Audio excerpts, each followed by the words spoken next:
What a 24 hours it's been then. I mean, a result that not many of us were maybe expecting. Some probably thought we would be given a game against Newcastle, but obviously it ended at St James's Park 4-0. A 4-0 loss.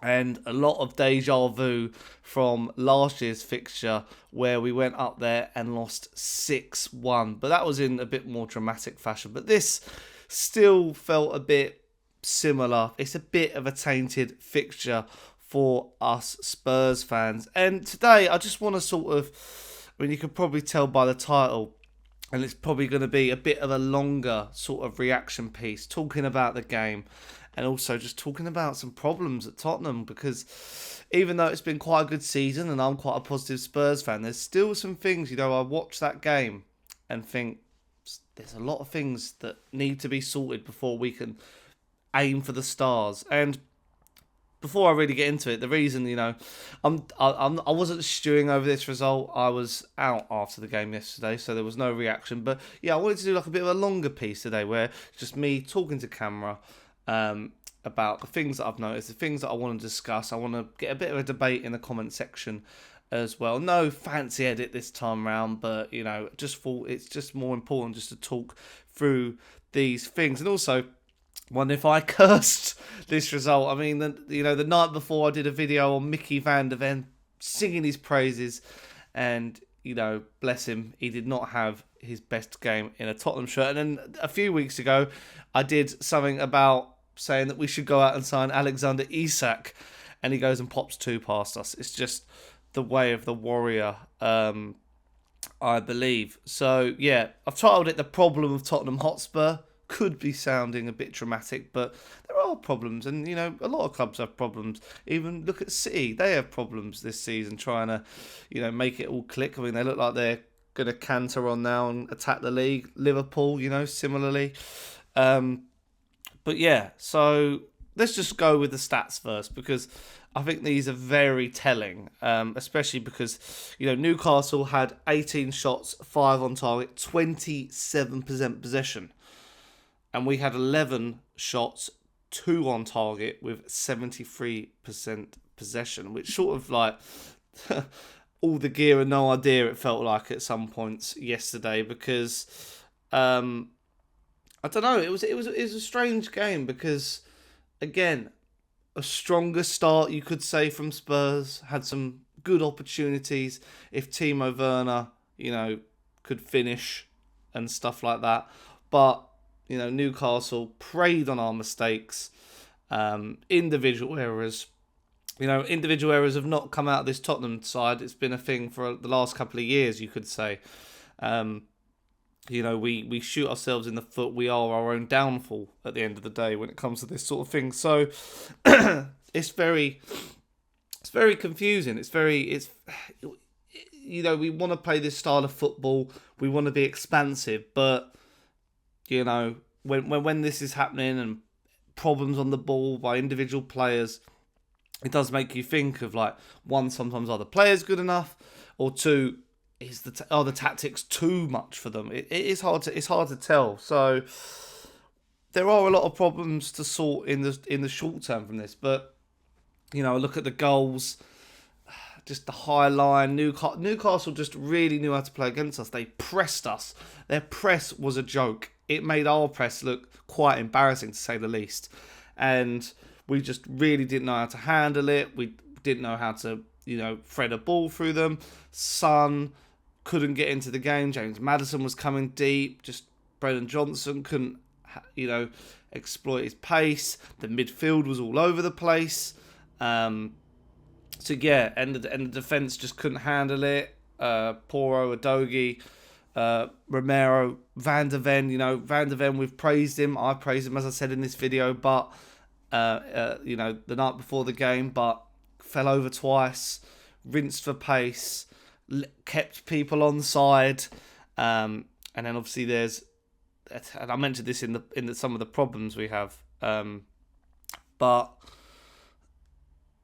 yeah, it's just a really, really strange result. Just sort of, it's now that thing of, it was a bit how we all felt after the Fulham result. We go away from home, especially after the Villa game. The Villa game was just, maybe that was the anomaly, unlike these results. We go away to Villa and absolutely blow them out of the water.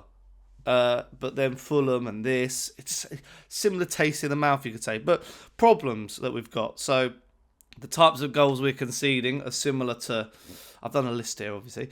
Goals we're conceding. So, similar sort of like individual errors, but Ange wants us to play like this, so it is understandable, but you hope with time that we will solve these issues. When I'm saying these problems, I'm probably going to list some solutions as well.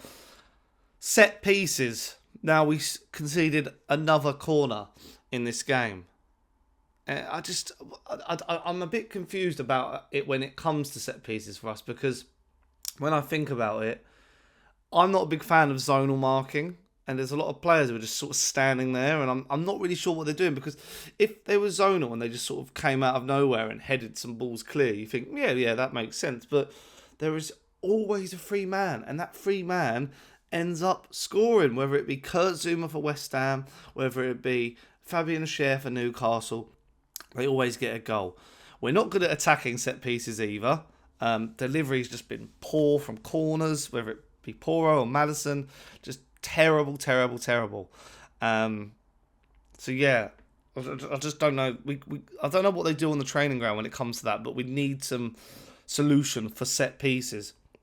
Get out the training ground and sort it out, Ange. I just think it's just been abysmal. He must see that and think, like, what's going on here? The low block. We just can't seem to break down teams with a low block or high press. Newcastle out tacticianed us, you could say. They just knew how to get two people pressing really aggressively. Low block, went from a back three into a back five, and it worked. Villa tried to do it, but that's what changed their whole game plan. Newcastle did it well with a makeshift defence of Jacob Murphy and Emil Kraft. They just really knew. And so we need to change our attacking patterns, because it is becoming predictable. Zip the ball a bit quicker. We're just getting it on the edge, and just no wonder we're having over 70% possession away from home and not getting anything, because we're just zipping it around. We need to zip. Just really, I'm not a football tactician. I know what I'm seeing. And just wasted chances. Our team press, I've skipped a point. Just our team press. We need to be more aggressive in the press to counter it. When they're on the ball, just close them in. We've been good at it at the beginning of the season. We just need to. That's what a lot of these problems. We were great at the beginning of the season, so I'm not sure what's changed. But yeah, wasted chances. I mean, Timo, Maddison, Son, Basuma, all like dipping in form and struggling. But yeah, I'm not sure what the long-term solutions are there. But yeah, it's a strange one. But before I go any further, if you are enjoying this, it sounds like a bit of an emotional video, isn't it? But if you are enjoying it, why don't you leave a like on the video? Subscribe to Sonny Talk Spurs if you are new. Hit the notification bell. Also, link in the description down below. You can become a member of Sonny Talk Spurs for 99p a month. You get exclusive access to my podcast. Nice one, Sonny. But yeah, I'm not sure what the long-term solutions are here. And has just got a lot to sort out. And this is the thing. And a lot of my videos, if you are new and this is the first time you've seen me, a lot of these I believe, will be sorted out. And, there's no point being too reactionary. But I think these problems have been like bubbling around. And, I feel like we can sort them all. It's just a case of, trying to highlight where we need to go. Individual players bringing in, change the midfield, but I'll get onto that. But yeah, a key stat I wanted to mention as well is, and I won't have this popping up on the screen, but Antonio Conte's Spurs after 32 games, 60 points plus 22 goal difference. And Postecoglou Spurs after 32 games, 60 points plus 16 goal difference. And the person who tweeted this said, yet the media want everyone to believe Spurs have turned the corner under Postecoglou just because he plays more attacking football and calls people mate. Now, I want to rebut this and say, yeah, it did start well under Conte, but it became poisonous. He wasn't a good manager. He wasn't there for the long term. Our defence, he was meant to be a defensive coach, and isn't. And we were conceding goals. Spurs fan, as a minimum, we want to watch better football. And I still think Ange is the perfect manager to take us to a next level. Conte is just poisonous. I think a lot of Spurs fans will agree with me there. So I just wanted to highlight that quote and sort of just disagree with it 100%. I know I've been quite negative maybe in this video, but I can still see the vision. I don't care about that. Another thing is, and my good friend Mitch Fretton tweeted this, and I think this is one of the big problems. He said, midfield is absolutely awful. Maddison keeps losing the ball, and I'll add this, and he plays so deep sometimes without needing to, and Bentancur is usually as high up as him. Basuma can't start another game for us this season. He does absolutely nothing. I think this is where our problems come. Yes, they wasn't so much a defensive issue. It was more the midfield just gets bypassed straight away, and that leaves Romero and Micky van der Ven having to last ditch tackle and puts the pressure on them. So maybe all the problems weren't of Micky van der Ven. Basuma's not providing any defence. I think we do need a better six, like a defensive one. Who that is, you have to let me know in the comments down below, because I'm not really sure at the moment. And then when it comes to, say, Maddison should just be further up the pitch, and Bentancur should be in the middle spaces. That's how it was at the beginning of the season. Schar was sort of defending and helping out Basuma, and Basuma was, able to find some passes, but even his time on the ball looks a bit weird. So yeah, I think the midfield is something that needs to be solved in the summer, especially in the transfer window. But now we've got 2 weeks off. We've got 2 weeks off, and that's what's frustrating. We've got 2 weeks off, no Tottenham, nothing we can do to resolve it. And then after we have these 2 weeks off, we have Arsenal. We have Chelsea, Liverpool, City. I'm not in any particular order. Burnley and Sheffield United. So tough fixtures in the top 4 race is going to be intense, and it's not a foregone conclusion. It's just really, really up in the air, isn't it? And then looking at the Premier League goals conceded in 2024, Spurs have conceded 21 and Arsenal conceded 4. So good with the home team in all of that, but hard to know how those fixtures will play out. You never know. In the next 2 weeks, Ange might stick a rocket up their behinds and get them playing. But as I say, still back Ange. I'm not Ange out, obviously. But we have to know there are issues at Spurs that need to be resolved. Daniel Levy needs to back this manager in the transfer window. We need to trust the process, not to sound stereotypical, but I see a lot of things that were happening at Arsenal and Liverpool in their first seasons under Klopp and Arteta respectively, and we're on a similar course to all that sort of stuff. So yeah, still positive, but it's just bitter defeat, very frustrating. I think going back to Son, I think Son's better on the wing.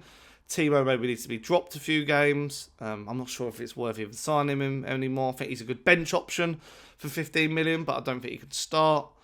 It's just, I think there's a lot to tweak, a lot to learn, a lot for Ange to go away and think about. But yeah, bit of a weirder video, I'd say, this one. Just wanted to sort of just talk and sort of express some of my points, talk about a few problems and solutions and all that sort of stuff. But let me know in the comments down below, what problems do you think Ange faces? How can he solve them? How are you feeling after the result? Just let me know all your thoughts in the comments down below. And if you have enjoyed this, as I said, leave a like, subscribe to Sonny Talk Spurs, hit the notification bell and become a member. Link in the description down below. And I'll see you again for a video. Got a lot of things planned during this 2-week break. Feels like an international break, even though it's not. But yeah, I'll see you guys on another upload soon. Ciao.